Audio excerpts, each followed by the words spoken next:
Enfin, c'est parti, je vous montre les exercices et les postures de yoga à faire pour réussir cette posture.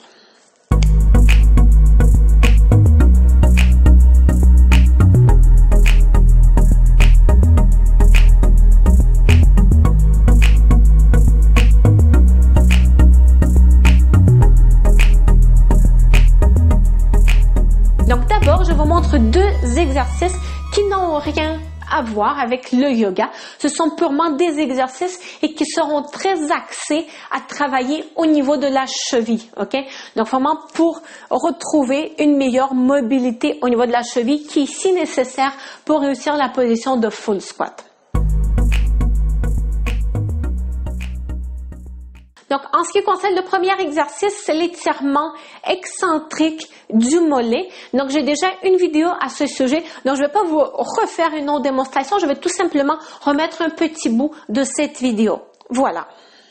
Si vous êtes chanceux et vous avez des escaliers chez vous, ça peut être un exercice qui peut se faire avec un escalier, sinon avec un livre, avec quelque chose. En fait, on veut avoir quelque chose qui va être surélevé par rapport au sol. Donc, je vous fais la démonstration de cet exercice qui est quand même assez intense. Donc, préférablement, on voudra aussi avoir quelque chose pour nous tenir aussi parce que au niveau de l'équilibre, il peut être un peu demandant aussi en tant qu'exercice. Donc, vous allez vous placer comme ça sur le bord de... donc, la moitié de votre pied à peu près, peut-être même un peu moins que la moitié, à peu près ici, va être sur la marche ou sur le livre, peu importe. L'autre moitié est dans les airs. Et là, ce qu'on va faire, c'est descendre comme ça, de façon active. Mais vous voyez, le but ici, c'est de ne pas s'arrêter à la fin du mouvement, puis se mettre à étirer notre mollet de façon super passive, comme ça. C'est pas ça qu'on veut faire. Même si, on en reparle tantôt, hein, c'est pas ça qu'on va faire pour le moment. Pour le moment, ce qu'on veut, c'est travailler de façon active. Donc, vous descendez jusqu'au bout, puis ensuite, on remonte. On descend, on remonte. Ensuite, pour que ce soit un peu plus intense, on le fait sur une jambe. Descend, remonte. OK, donc le prochain exercice, je vous déconseille de le faire sans avoir consulté un kiné, un professionnel de la santé qui connaît bien le système musculo-squelettique, qui pourra tester votre cheville. Donc, si vous soupçonnez avoir un manque de souplesse au niveau de votre cheville, donc ça peut être dû à un manque de souplesse au niveau des tissus, ok? Mais ça peut être aussi au niveau articulaire. On peut présenter un blocage au niveau des articulations. Puis pour plus travailler au niveau de l'articulation, c'est ce deuxième exercice que je vous montre. Et une fois de plus, je vous répète, je vous déconseille de faire cet exercice avant de voir confirmer que le blocage est effectivement au niveau de votre articulation, ok? Pour cet exercice, vous allez avoir besoin d'un élastique et vous aurez également besoin de quelque chose qui est fixé au sol, qui ne bouge pas pour pouvoir attacher votre élastique. Dans mon cas, c'est la base de mon escalier. Donc pour ça, vous allez passer l'élastique un petit peu au-dessus de votre talon dans cette région-ci. On va croiser l'élastique par-dessus et vous allez attacher. On peut même faire un petit tour ici. Voilà, derrière notre pied. Voilà, vous voyez. Et on va attacher l'élastique à notre objet qui est stable. Donc, une fois que vous êtes installé, vous allez travailler votre cheville comme ça, de cette façon ici. Donc déjà, on travaille la stabilité au niveau de la cheville avec cet exercice. On travaille la souplesse. On libère de l'espace au niveau de l'articulation pour permettre à la cheville d'aller un peu plus loin.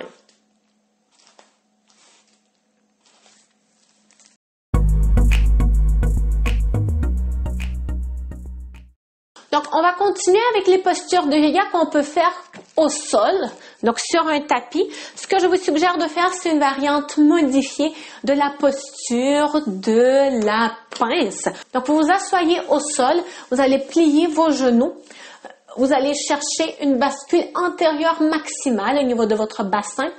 Donc, en fait, C'est comme si vous vouliez rapprocher, en fait, c'est pas comme si, on va rapprocher le ventre des cuisses, voilà. Puis, c'est là que la variante, ça devient une variante modifiée de la pince, c'est parce que vous allez enrouler vos cuisses avec vos bras.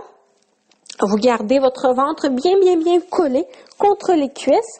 Voilà. Et ce qu'on va faire à partir de cette position, vous allez pousser avec vos cuisses contre vos bras comme si vous vouliez défaire ce câlin que vous êtes en train de vous donner avec vos bras. Donc, on enroule. On pousse avec les cuisses. On pousse. Votre ventre va rester bien collé contre les cuisses également. On pousse. On est dans une sorte de... On pousse. Voilà. On relâche. À partir de cette position, pratiquez-vous ensuite à déplier les genoux en alternant. Voilà. Donc là, ici, on travaille beaucoup, donc plus la souplesse au niveau du dos, au niveau des fessiers, au niveau des ischio-jambiers, qui est une partie, un des facteurs importants pour réussir le squat complet. Donc, on déplie en alternant droite-gauche. Ensuite, peut-être que vous serez capable de déplier complètement. OK? Donc, ce qu'on recherche comme objectif, c'est d'être capable de garder cette position ici, avec les chevilles fléchies, les orteils qui pointent vers le plafond, avec le bas du dos parallèle au mur. Donc, on a 90 degrés ici au niveau du dos. Voilà. Vous savez que dans le yoga, ce qu'on va voir souvent comme posture, c'est les gens qui sont complètement pliés en deux, comme ça ici. Mais ça, on y va un peu trop dans la flexibilité, ok? Ça, on dépasse ce qui est considéré comme normal. Dans le monde idéal, juste être capable de toucher les orteils, c'est ce que la majorité de personnes devraient être capables de faire, même si j'ai une vidéo à ce sujet, quand vous n'êtes pas capable de toucher vos orteils, dans laquelle j'explique que c'est pas nécessairement un super bon critère non plus d'être capable de toucher les orteils. Donc, ce qu'on va plus rechercher, c'est vraiment cette position droite au niveau de notre bassin, au niveau de notre tronc, et avec les jambes allongées, avec les orteils qui pointent vers le plafond. Donc, si vous êtes capable de faire ça, il y a des fortes chances que ensuite, vous n'aurez pas de limitation au niveau de vos ischio-jambiers et au niveau de votre bas du dos pour faire la posture du squat complet.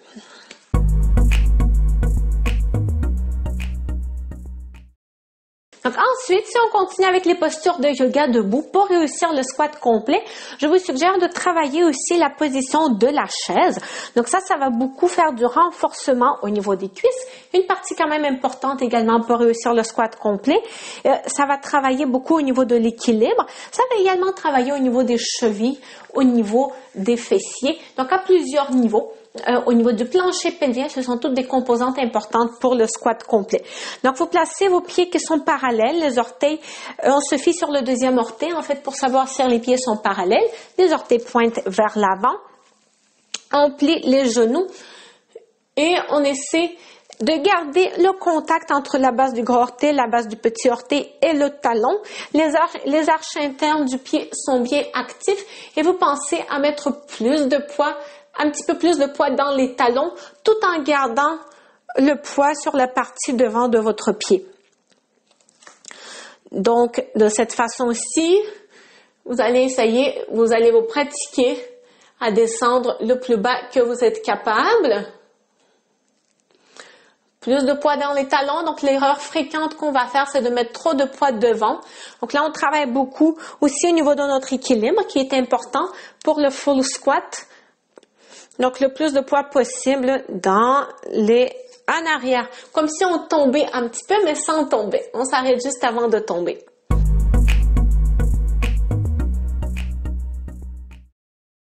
Ensuite, on va pratiquer aussi la posture de la déesse. Donc ça va un peu travailler une ouverture au niveau des hanches d'une façon saine, ok? Sans aller dans une amplitude excessive non plus. Donc pour la posture de la déesse, on ouvre les jambes quand même assez grand comme ça, puis on plie les genoux pour descendre de cette façon-ci. Donc, sur quoi on va porter attention dans cette position, c'est d'éviter que les genoux tombent trop vers l'intérieur. Donc, vous allez placer vos mains derrière les cuisses et vous allez pousser avec les cuisses contre les mains. On pousse, on pousse, on pousse, on pousse. On veut voir les arches des pieds bien actifs ici. On ne veut pas que le pied tombe vers l'intérieur une fois de plus. Comme la compensation qu'on voyait, entre autres, dans le cas de Scalibus, quand il faisait le full squat, c'est ça que ses pieds faisaient. Mais on va commencer déjà à travailler, à garder un bon contact entre les bons points au niveau de notre pied, avec l'arche bien présente, avec la posture de l'ADS. OK? Donc ça, c'est une posture, si vous la pratiquez, qui va vous aider à vous rapprocher de votre objectif de réussir le squat complet.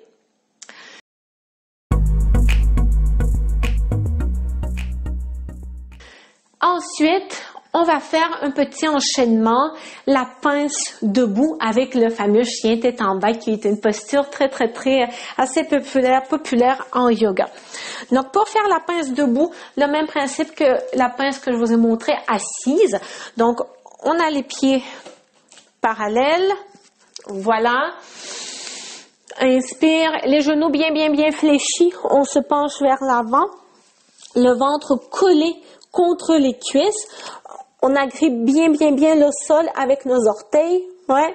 On active les arches des pieds. Je vais enlacer les cuisses avec les bras. Voilà. Très fort. Et là, je vais pousser avec mes cuisses contre mes bras. Comme ça, je vais les défaire ce câlin. Mon ventre reste bien collé contre les cuisses. On pousse pendant une quinzaine de secondes.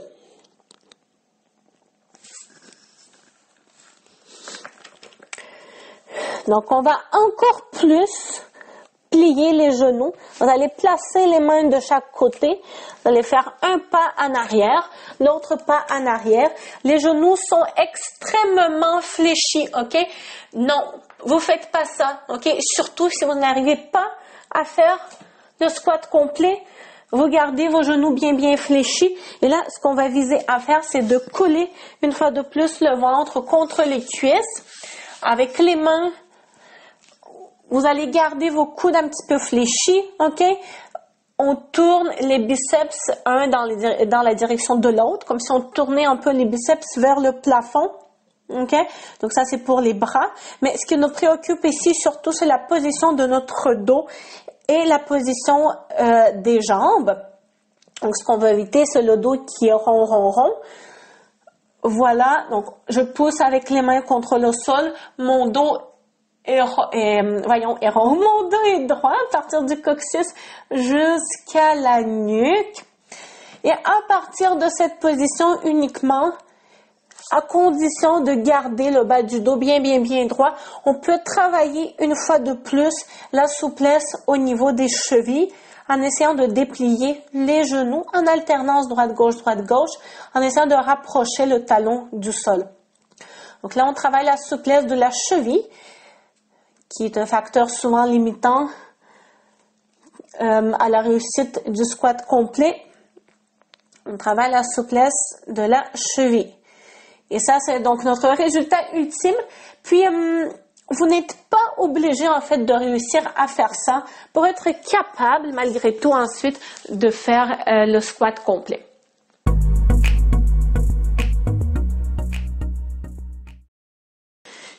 Enfin, une autre chose qui va être très importante, tant que vous n'êtes pas capable de faire le squat complet en posant les talons au sol, mais vous allez quand même vous pratiquer à le faire avec les blocs de yoga ou des livres, OK?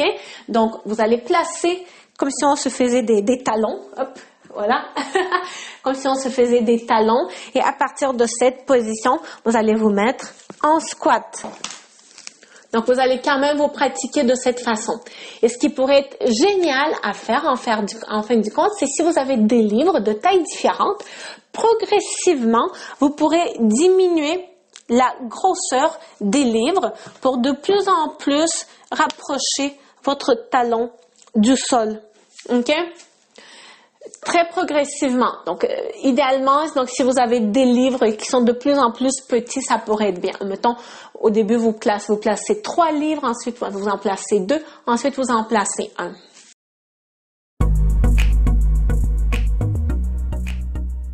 voilà, ça c'était les exercices et les postures de yoga que je vous suggère d'essayer pour réussir progressivement à faire un squat complet pour vous rapprocher le plus possible de cet objectif. OK?